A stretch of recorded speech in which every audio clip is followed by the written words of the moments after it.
Scoffed at by wealthy guests, a black maid takes the microphone and speaks candidly about her experiences. Her words command silence, causing many to reflect on their own behavior. And if you cherish your family and love stories like this, don't forget to subscribe to our channel and avoid 10 years of bad luck. The California evening settles over the mansion's expansive grounds as guests arrive for what appears to be another high society gathering. Through the floor-to-ceiling windows, the last rays of sunlight illuminate the carefully arranged dining room, where Denise works methodically, placing each crystal glass with precision on the white tablecloth.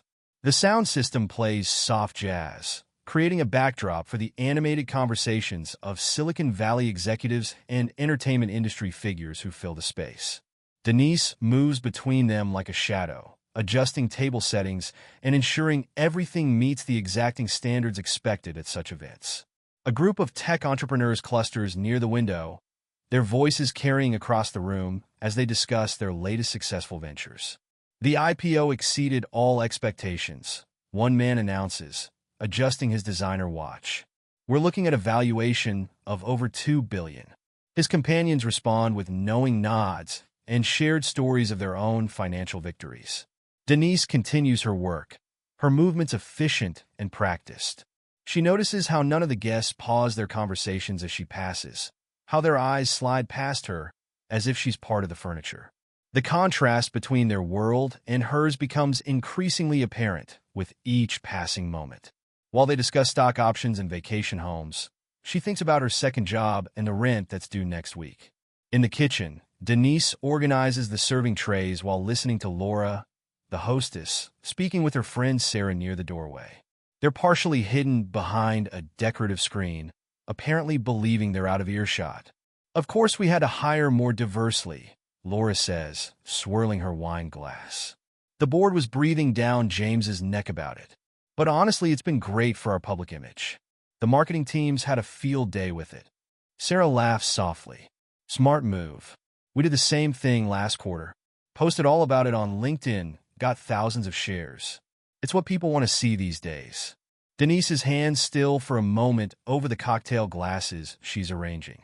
She's heard conversations like this before, but something about tonight feels different.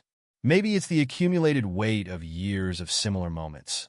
Or perhaps it's the contrast between their casual discussion of diversity as a marketing tool and her daily reality.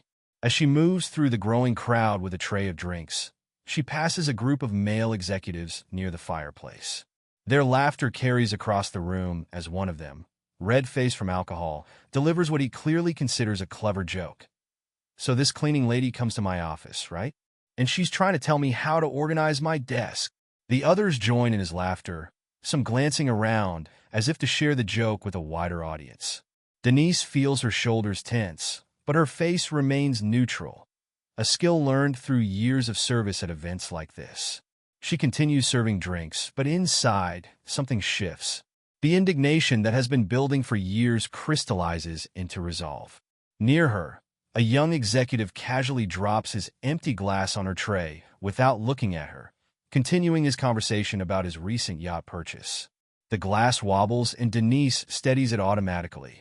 The small movement captures perfectly what she's been doing her entire working life, stabilizing, adjusting, accommodating.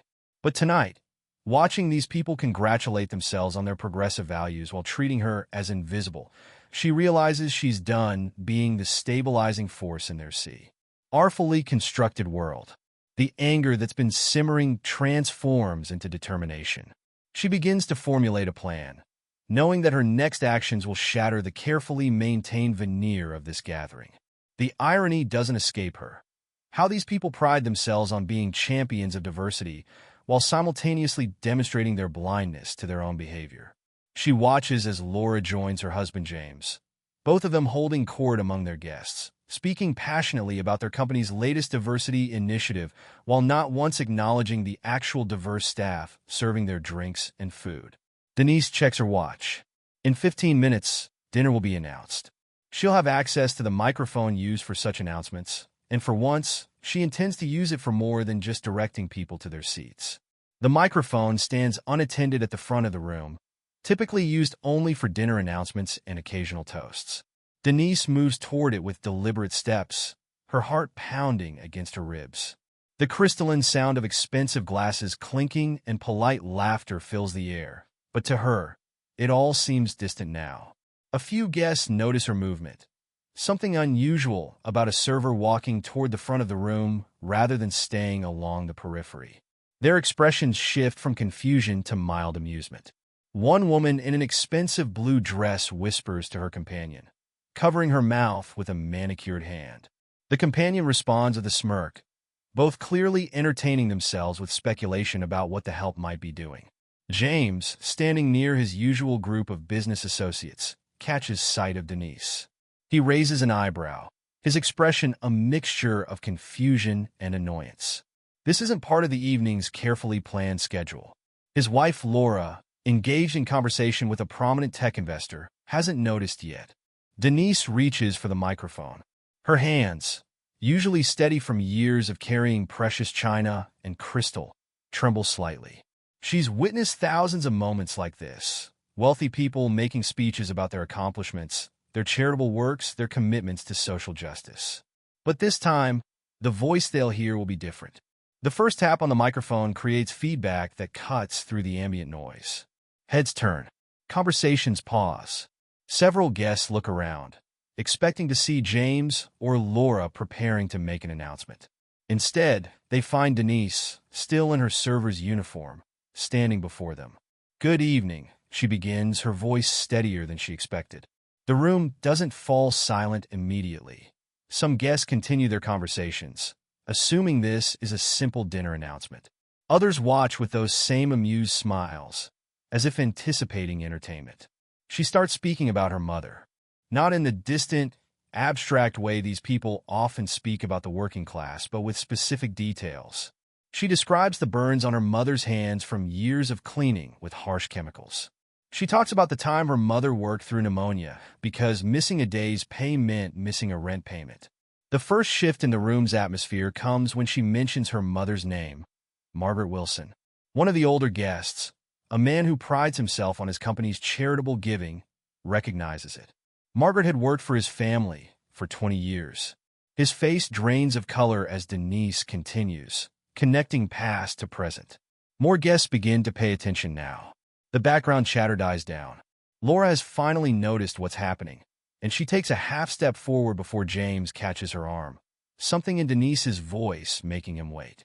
Denise describes the day she started working in houses like this one. She was 16, and her mother was teaching her how to be invisible, when to enter a room, how to anticipate needs without being asked. How to fade into the background. "My mother called it survival," she tells them. "She taught me to swallow my pride, to smile when people talked about me as if I wasn't there, to nod when they made assumptions about my life, my education, my worth." The silence in the room grows heavier. A young woman in the back, Clara, one of the newer additions to this social circle, has stopped scrolling on her phone and is watching intently. James has released Laura's arm, but neither of them moves.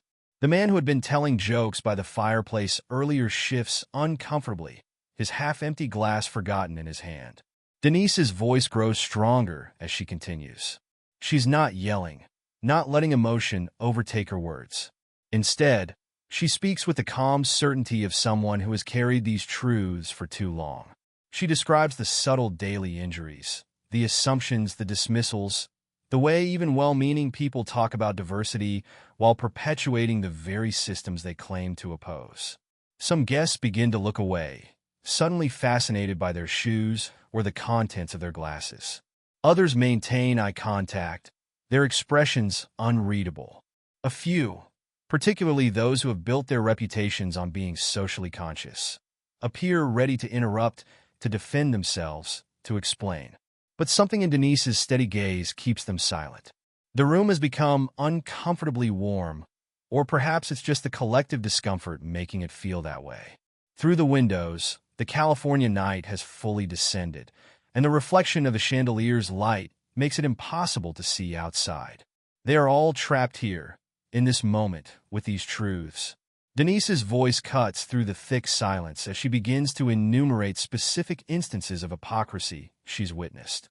Last month, she says, I overheard a conversation about how difficult it was to find qualified candidates of color for senior positions.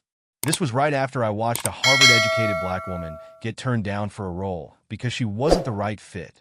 The CEO who had conducted that interview shifts in his seat, his collar suddenly too tight. His wife touches his arm, perhaps in comfort, perhaps in warning. Denise continues, recounting conversations she wasn't supposed to hear, decisions made in rooms she was cleaning, and policies discussed while she served coffee. I've watched companies celebrate Black History Month with catered lunches while their black employees remain stuck in entry-level positions, she says. I've heard discussions about diversity initiatives planned entirely by rooms full of white executives. I've seen the same faces, the same families, the same privileges passed down while the rest of us are told to wait our turn. In the back of the room, Marcus Thompson, a black attorney who typically attends these functions out of professional obligation, straightens in his chair. He spent years playing the game, laughing at the right moments, accepting the role of the successful example they like to point to. But watching Denise speak, he feels something crack in his carefully maintained facade. The other guests begin to stir uncomfortably as Denise details the casual racism she's encountered, the subtle ways they check their purses when she enters a room, the surprise in their voices when they discover she's working toward a degree, the assumptions about where she lives, how she speaks, what she knows. Clara, the young heiress who has always felt like an imposter in these gatherings, finds herself nodding. She's witnessed these behaviors but never had the courage to acknowledge them. Her father, a prominent venture capitalist, notices her reaction and frowns. Last week, Denise continues, one of you asked me if I was naturally good at cleaning. The week before that, someone suggested I should be grateful for this job because it was such a good opportunity. 3 days ago, I heard a conversation about how diversity requirements are lowering standards. Each example lands like a stone in still water, sending ripples through the crowd. Some guests recognize their own words coming back to them. Others remember similar comments they've made, now stripped of their protective layer of good intentions. Marcus stands slowly, his movement drawing attention.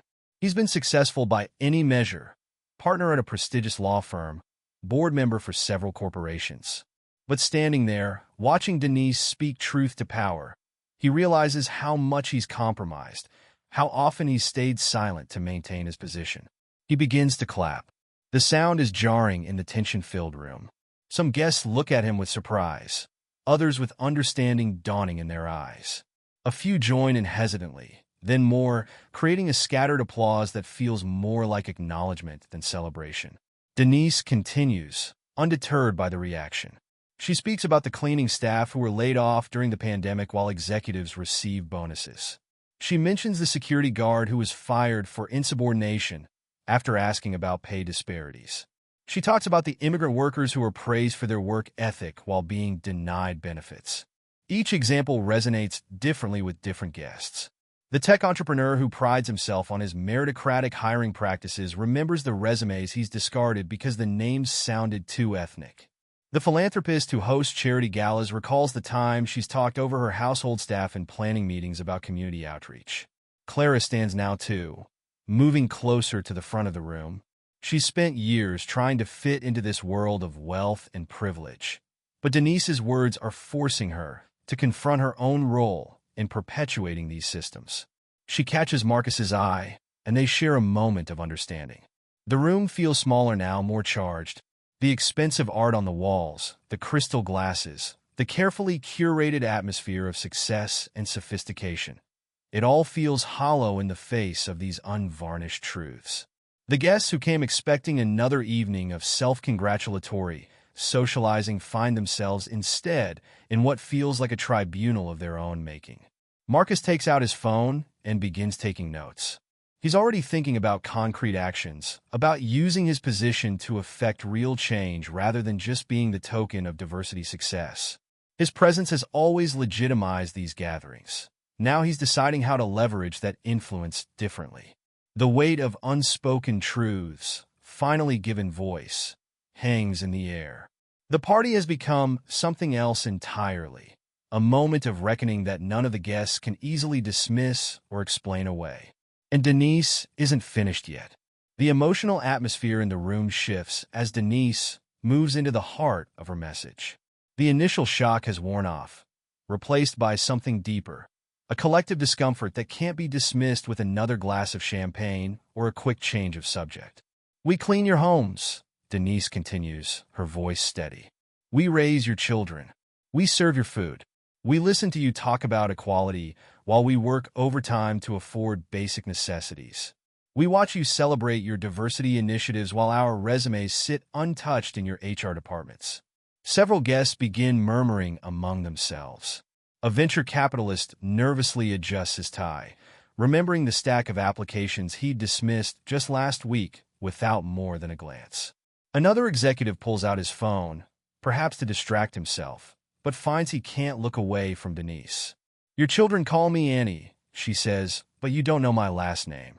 You trust me with your homes, your families, your most private moments, but you don't trust us with positions of real power in your companies. You say you want change, but you're not willing to be uncomfortable for it." A woman in an expensive designer dress whispers to her husband, "Isn't this inappropriate?" But her words carry in the silent room, and several people turn to look at her. The judgment she's used to directing at others suddenly reflects back at her. Laura, who has built her social reputation on being a progressive voice, feels her carefully constructed world crumbling. She remembers all the times she's spoken at women's empowerment conferences, all the diversity panels she's moderated. But now, watching Denise speak, she realizes how superficial her efforts have been. "Just last month," Denise continues, "I overheard a conversation about how difficult it is to find qualified candidates from diverse backgrounds. I wanted to tell you about my sister. She has a master's degree in business, but couldn't get past the initial interview at 3 of your companies. I wanted to tell you about my neighbor who developed software for years, but can't get hired because he learned through experience instead of a prestigious university." The guests begin to shift uncomfortably as their own hiring practices come under scrutiny. A tech CEO remembers dismissing a candidate because they wouldn't fit the company culture. A board member recalls arguing against changing recruitment practices because that's just how things are done. The murmuring grows louder as guests begin sharing their own reflections. Some speak of similar situations they've witnessed but ignored. Others try to defend themselves, but their justifications sound hollow even to their own ears. "We don't want your guilt," Denise states firmly. "We don't want your performative allyship. We want real change. We want the same opportunities you give to people who look like you, who come from your neighborhoods, who went to your schools." Laura stands up, her face flushed. She's known for her charitable work, her social justice posts on LinkedIn, her speeches about women's empowerment. But now she realizes how much of that was about maintaining her own image rather than creating real change. "I thought I was helping," she says, her voice barely audible. "I thought I was making a difference." The room falls silent again, waiting for Denise's response. But Denise isn't interested in comforting Laura or anyone else. She continues, describing the daily experiences of working in their homes, the subtle dismissals, the unconscious assumptions, the casual dehumanization that comes with being seen as part of the background. A younger executive near the back begins taking notes on his phone. Unlike others who are recording to protect themselves, he's writing down points for tomorrow's management meeting. The discomfort in the room has begun to transform into something else, a recognition that can't be unfelt, a truth that can't be unheard. The atmosphere grows heavier with each example Denise provides. It's not just about individual actions anymore. It's about a system they've all participated in, benefited from, and perpetuated. The wealthy guests, used to controlling narratives in their boardrooms and social circles, find themselves without their usual defenses. Some begin to whisper about their own company's practices, about changes that need to be made. Others sit in stunned silence, perhaps truly seeing their behavior from an outside perspective for the first time. The room has become a mirror, reflecting back years of comfortable assumptions and unexamined privileges. Denise's voice grows stronger as she continues, each word carrying the weight of years of observed hypocrisy and silent endurance. The party has transformed from a celebration of wealth and status into an uncomfortable but necessary examination of the systems that create and maintain inequality. The silence following Denise's words hangs heavy in the air. Clara is the first to move, standing up from her place near the window and walking deliberately toward Denise. The other guests watch, unsure whether they're witnessing a confrontation or something else entirely. "I've been to hundreds of these parties," Clara says, her voice carrying across the quiet room. "And this is the first time I've heard the truth." She stops in front of Denise, not with the usual condescension of her social class, but with genuine respect. "I want to understand more, not just about your experiences, but about what real change looks like." Their interaction breaks the tension, creating a ripple effect through the room. Other guests begin to move, shifting from their frozen positions of discomfort into something more active. James stands up from his seat, his face showing the internal struggle of a man confronting uncomfortable truths about his business practices. "Our diversity programs," he admits, walking toward Denise and Clara, their window dressing. "We hire consulting firms to tell us what looks good, what will satisfy our board and shareholders." He pauses, straightening his tie, a nervous habit. "But we've never asked the people actually affected by these policies what they need." Laura watches her husband with a mixture of shame and revelation. She spent years positioning herself as a champion of diversity, but Denise's words have stripped away her pretenses. She approaches the growing group, her designer heels clicking against the marble floor. "I've been afraid," Laura admits, her voice shaking slightly. "Afraid of saying the wrong thing, afraid of looking ignorant, afraid of losing my position in these circles." She gestures around the room. "So I stuck to safe actions, donations, charity galas, carefully worded social media posts." The confessions begin to flow more freely. A senior executive admits to rejecting qualified candidates because their names sounded too ethnic. Another acknowledges maintaining separate standards for promoting minorities versus white employees. Each admission carries the weight of years of unacknowledged bias. Clara, still standing near Denise, speaks up again. "My family's wealth comes from generations of privilege. I've never had to think about the things you've described, but I can't unknow what I've learned tonight." She turns to face the room. "And I don't want to." James, who had been quiet for a moment, steps forward. "Our company's diversity initiative budget is $3 million annually," he states. "But looking at our actual hiring and promotion numbers, we've achieved almost nothing meaningful." He looks directly at Denise. "We've been measuring the wrong things, haven't we? Counting faces and photos instead of actual change." Laura moves closer to Denise, her usual polished facade cracking. "I host these parties every month," she says. "We talk about making a difference, about being progressive, about creating change. But we've never once invited the people we claim to want to help to be part of the conversation." The room has transformed. The elegant party setting now feels artificial, a stage set for performances of social consciousness that are being stripped away. Some guests remain in their seats, uncomfortable with the unfolding scene. Others have moved closer, drawn into the gravity of this moment of truth. "I want to learn," Laura continues, her voice stronger now. "Not just about what we're doing wrong, but about how to do better. Real change, not just performance." She looks around the room, meeting the eyes of her social circle. "We all need to learn." The atmosphere shifts again as more guests approach, each carrying their own revelations and admissions. The carefully maintained social hierarchy of the evening has crumbled, replaced by something more honest, more uncomfortable, but potentially more transformative. James pulls out his phone, not to check emails or make excuses, but to take notes. "We need to completely restructure our approach," he says, more to himself than anyone else, "starting with how we make decisions about these issues." Clara has taken out her own phone, but instead of the usual social media updates, she's writing down concrete ideas for change.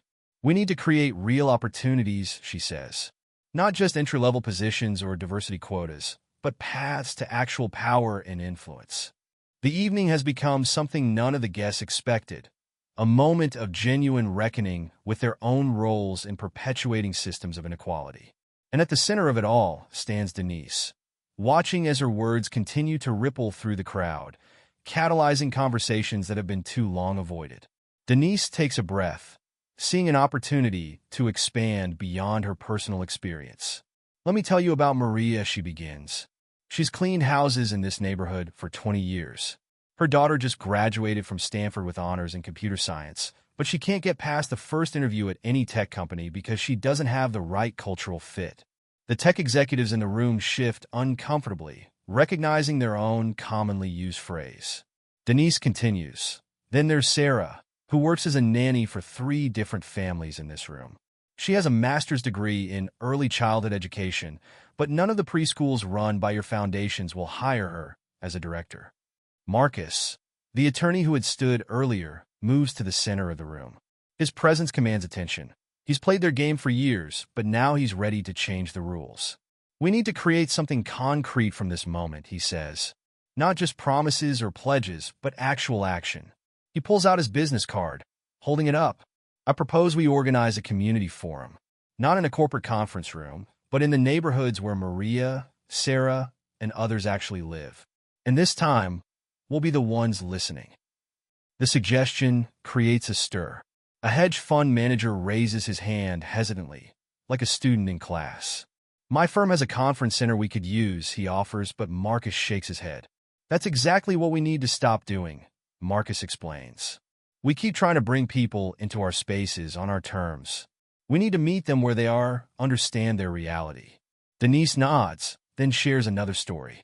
Remember Angela, who served drinks here last month? She started a small business giving computer classes to kids in her neighborhood. She applied for funding from 3 different people in this room. None of you even read her proposal. Several guests begin checking their phones, scrolling through emails, trying to recall if they were one of the ones who dismissed Angela's application. The discomfort is productive now, pushing them toward action rather than defense. I can help organize the forum, Clara offers, stepping forward. But I think we need to do more than just talk. We need to create concrete opportunities. She turns to the room. How many of us here have the power to make hiring decisions? To approve loans? To fund initiatives? Hands raise slowly around the room. Clara continues. Then let's make commitments right now. Real ones with deadlines and accountability. Marcus pulls out his laptop, setting it on a nearby table. I'll draft a framework right now. We need specific commitments, timelines, and most importantly, consequences if we don't follow through. The party has transformed into an impromptu planning session. The catering staff, who had been standing awkwardly at the edges of the room, begin to join the conversation. They share their own stories, their own struggles, their own dreams that have been repeatedly deferred. My brother runs a landscaping business, one server says. He's been trying to get contracts with your companies for years, but he can't break through the preferred vendor lists. My cousin developed an app for community healthcare, another adds. She's pitched to every VC firm in this room, but no one will take her seriously. Each story adds another layer to the evening's revelation. The guests, many of whom hold positions of significant power in their industries, begin to see the pattern of exclusion they've helped maintain. James, who had been quietly taking notes, speaks up. We need to make this systematic, he says. Not just individual actions, but structural change. He looks at Denise. Would you be willing to consult with our HR department? Help us understand what we're missing. Denise considers this for a moment. I will, she says, but not alone. We need to bring in others who've been excluded. And we need to talk about compensation for this work. Our knowledge and experience have value.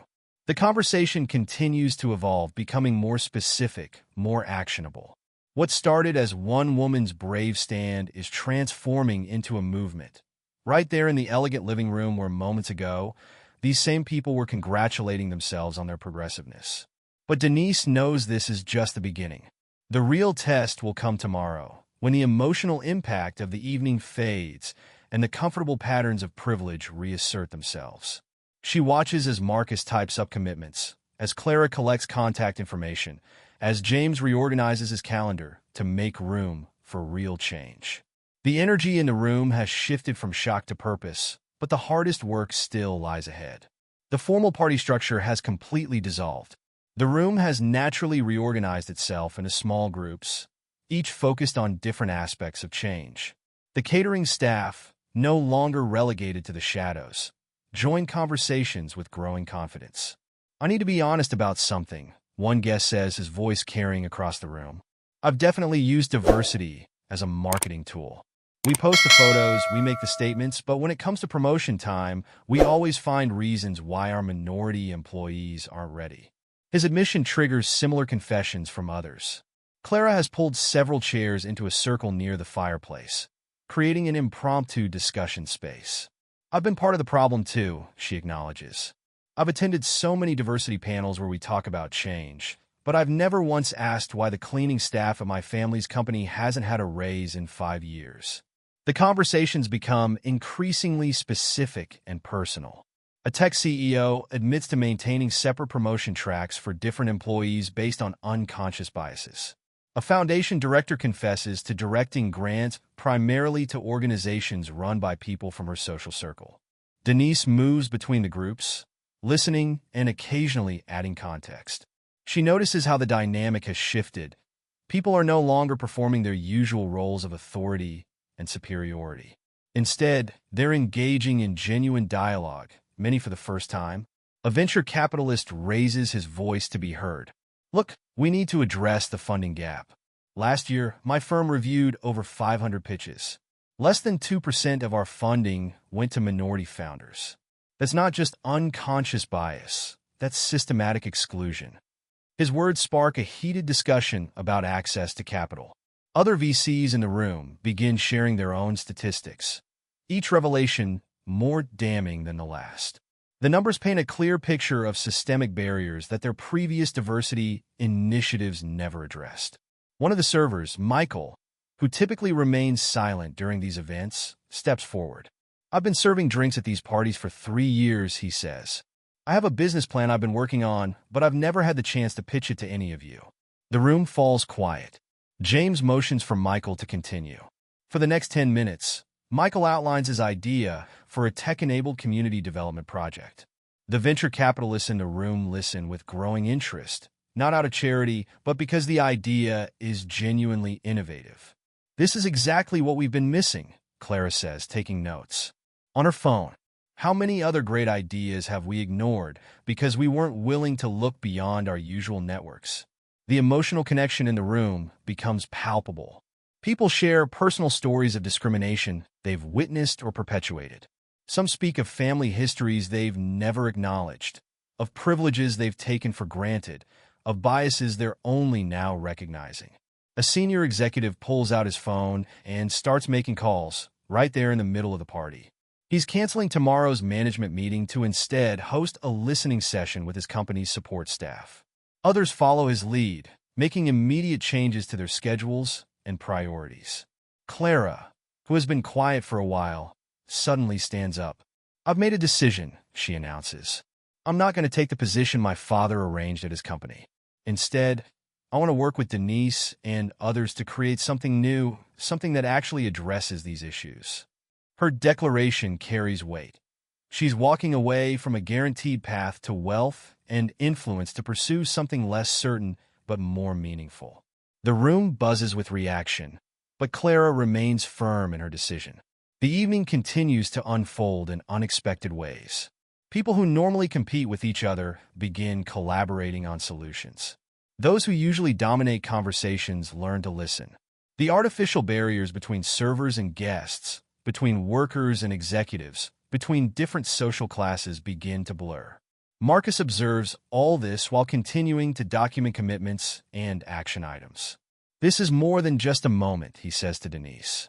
This could be the beginning of real change. But we need to make sure it doesn't end when everyone goes home tonight.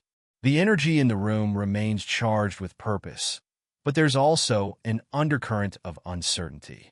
Everyone realizes that tomorrow will test their commitments, that real change requires more than one evening of honest conversation. Yet something fundamental has shifted. The comfortable illusions that allowed them to ignore these issues have been permanently disrupted. In the midst of the discussions, an older man who had been quiet all evening slowly rises from his seat. Thomas Reynolds III, known for his family's legacy in Silicon Valley, clears his throat. The room gradually falls silent. His family name carries weight in these circles. I need to say something, he begins, his voice slightly shaky. My father founded Reynolds Technologies in 1962. We've always prided ourselves on being an equal opportunity employer. He pauses, visibly struggling with his next words. But what we've never acknowledged is that our initial success came from systematically underpaying and discriminating against our minority employees. The revelation lands like a thunderbolt in the room. Reynolds Technologies is a cornerstone of Silicon Valley, often cited as a model of corporate success. Several guests in the room either work for the company or have significant investments in it. In the early days, Thomas continues, my father had two salary scales, one for white employees and one for everyone else. We maintained separate break rooms until 1975. Even after those obvious forms of discrimination ended, we kept subtle systems in place. Different evaluation criteria, different promotion tracks, different bonus structures. James, who sits on Reynolds Technologies' board, stands up abruptly. Thomas, are you saying these practices continued after your father's time? Some of them still exist today, Thomas admits. They're just better hidden. Our AI recruitment software was trained on historical hiring data that reflected decades of bias. Our performance review system still uses criteria that inherently favor certain backgrounds over others. The room erupts in murmurs. Several people pull out their phones, presumably checking their connections to Reynolds Technologies. CL. Era, whose family's investment firm holds significant Reynolds stock, looks physically ill. Denise watches as the revelation ripples through the room. This isn't just about individual actions anymore. It's about the systematic perpetuation of inequality at one of the industry's most respected companies. I've seen the documents, Thomas continues. I've known about this for years, but I told myself it was in the past, that things were different now. He turns to face Denise directly. Your words tonight. They made me realize I'm just as responsible as my father was. Maybe more so, because I knew better. Marcus, the attorney, has stopped typing on his laptop. His legal mind is already calculating the implications. This isn't just about Reynolds Technologies, he says slowly. How many other companies built their success on similar foundations? How many are still maintaining these systems? The guests begin examining their own company's histories. A venture capitalist admits his firm has never funded a black-founded startup in its 20-year history. A real estate developer acknowledges how her company's policies have contributed to neighborhood segregation. We need to do more than just acknowledge this, Clara says, standing up. We need to make it right. She turns to Thomas. Would you be willing to open your company records? To let us examine exactly how these systems worked and how they're still working? Thomas nods slowly. Yes, it's time. But it won't be pretty. The discrimination wasn't just in hiring and promotion. It affected everything: vendor contracts, client relationships, investment decisions. The revelations continue to cascade. Other executives begin sharing their own companies' histories of discrimination. Patterns emerge.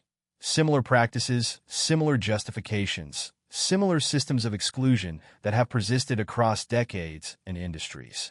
Denise listens as the truth unfolds. She thinks about her mother, about all the women like her who work their entire lives in systems designed to keep them at the bottom. The anger is still there, but now it's focused, purposeful. These systems didn't build themselves, she says, her voice cutting through the chaos of conversation. They were created by people in rooms like this one, which means they can be dismantled by people in rooms like this one, if you're truly willing to do the work. The weight of history fills the room. What started as one woman's brave stand has unveiled decades of systematic inequality, forcing everyone present to confront their role in maintaining these systems. The question now isn't just about individual change. It's about dismantling and rebuilding entire institutional structures. The elegant party has become a moment of historical reckoning, and everyone in the room knows nothing will be quite the same after tonight. In the wake of Thomas Reynolds' revelation, the conversation shifts from acknowledgement to action. The party space has transformed into an impromptu war room, with different groups tackling various aspects of systematic change. We need to start with data, Marcus says, standing at what was supposed to be the dinner table, now covered with laptops and notepads. Complete transparency about hiring, promotion, and compensation across all levels. Not just current numbers, but historical trends. James nods, already drafting an email to his board. I'm calling an emergency board meeting for tomorrow morning. We need to audit every system we have, recruitment, performance reviews, vendor selection, everything. Laura, who has been quietly processing everything, suddenly speaks up. The foundation, she says, looking at Denise. We've been running it all wrong. Instead of us deciding what communities need, we need to put the decision-making power in their hands. The momentum builds as people begin making specific commitments. I'm pledging 20% of our venture fund specifically for minority founders, announces a VC partner. And we're changing our entire evaluation process. No more culture fit requirements. My firm will provide free legal support for workplace discrimination cases, Marcus adds. And we're going to review every settlement we've ever negotiated to identify patterns of corporate abuse. Clara, who has been working on her laptop, looks up. I've been running numbers. If we take just 1% of the combined net worth in this room, we could fund a significant initiative for economic justice. She pauses, then adds, I'm putting in 10% of my trust fund to start. The energy is electric, but Denise notices something concerning. These are all good ideas, she says, her voice cutting through the excitement. But I'm hearing a lot of promises from the same people who have always had the power. Where are the voices of the people who've been excluded? Her words create a moment of reflection. Then a younger server who has been listening steps forward. I'm getting my MBA at night school, she says. I have ideas about how to restructure corporate mentorship programs to actually work for people like me. Others begin to speak up. The parking attendant with a background in urban planning, the janitor working on a community banking initiative, the security guard with ideas about reforming corporate security practices. James, to his credit, starts taking detailed notes. These are the perspectives we've been missing, he admits. We need to create permanent spaces for these voices in our decision-making processes. Laura, who has been working on her phone, makes an announcement. I've just emailed our entire board. We're restructuring our foundation's leadership. From now on, at least 60% of our board will be composed of people from the communities we claim to serve. The practical details begin to emerge. A timeline for auditing and publishing compensation data across all levels, concrete targets for diversity in leadership positions, with financial penalties for failing to meet the new investment criteria that prioritize community impact alongside financial returns, a complete overhaul of hiring practices, eliminating biased requirements and evaluation metrics, commitments to fund and support minority-owned businesses in their supply chains. But Denise still sees hesitation in some faces. I know what you're worried about, she says. You're wondering if this will hurt your bottom line. Ask yourselves this. How much talent have you wasted? How many brilliant ideas have you missed? How much potential have you ignored because it didn't look like what you expected? Her words strike home. A tech CEO pulls up his company's latest financial projections. We spend millions on recruiting from the same 5 universities, he admits. Imagine if we invested that money in developing talent from communities we've ignored. The conversations continue, becoming more detailed, more practical. People exchange contact information, set up meetings, create action items. The evening has moved beyond awareness into concrete planning. Clara, who has been coordinating with Marcus, stands to address the room. We're creating a formal coalition, she announces. Not just another diversity initiative, but a complete reimagining of how we do business. Who's with us? Hands raise across the room. Not just the wealthy guests, but the servers, the security staff, the parking attendants. The artificial barriers that usually separate them have begun to crumble. But Denise knows the hardest part lies ahead. Tomorrow, when they return to their offices and boardrooms, these commitments will be tested. The real measure of tonight will be in the actions that follow. Marcus catches her eye and nods. They both understand that this is just the beginning. The systems of inequality weren't built in a day, and they won't be dismantled in one evening. But something has shifted. The pretense of ignorance is gone. The energy in the room suddenly shifts as the front door opens. And a man in his 60s enters. Robert Chun, Denise's former employer, and a prominent figure in Silicon Valley. The room falls silent as he walks in, his presence commanding attention. I heard what was happening here tonight, he says, his voice carrying across the room. And there's something else you all need to know. He moves to stand near Denise, but addresses the entire room. 2 years ago, I was forced to resign from my position as CEO, officially for personal reasons. James leans forward, recognition dawning on his face. Chen's resignation had been major news in their circles. The truth is, Chen continues, I tried to implement many of the changes you're discussing tonight. I proposed restructuring our hiring practices, creating genuine pathways for advancement, equalizing pay scales. He pauses, letting his words sink in. Within months, the board had orchestrated my removal. The revelation hits hard. Several board members from various companies shift uncomfortably in their seats. But that's not all, Chen adds, turning to face James directly. Your company, James, along with 3 others represented in this room, actively work to block these initiatives across the industry. You've been using diversity as a marketing tool, while systematically preventing real change. James stands, his face flushed. That's not, he begins, but Chen cuts him off by pulling out his phone and projecting emails onto the wall. The evidence is clear. Coordinated efforts to maintain the status quo while presenting a progressive public image. Denise watches as the final layers of pretense strip away. The performative allyship, the carefully crafted public statements, the diversity initiatives designed to fail. It all stands exposed. I was complicit too, Chen admits. For years, I played along. It wasn't until Denise worked for me, until I saw firsthand the talent we were wasting, that I understood the real cost of our system. He looks at her with genuine respect. She showed me what courage looks like. The room erupts in overlapping conversations. Some defend their positions, others express shock, and a few begin making phone calls to damage control. But it's too late. The truth is out. Clara stands up, her voice cutting through the chaos. This is exactly why surface-level changes won't work. We need to completely reimagine how power operates in our companies, our foundations, our entire economy. Marcus, who has been quietly typing, looks up from his laptop. I've just drafted a preliminary framework for an industry-wide reform initiative. But it will only work if we're willing to face the truth about how we got here. The evening has transformed from a moment of personal revelation to an exposure of systemic corruption. The guests must now choose.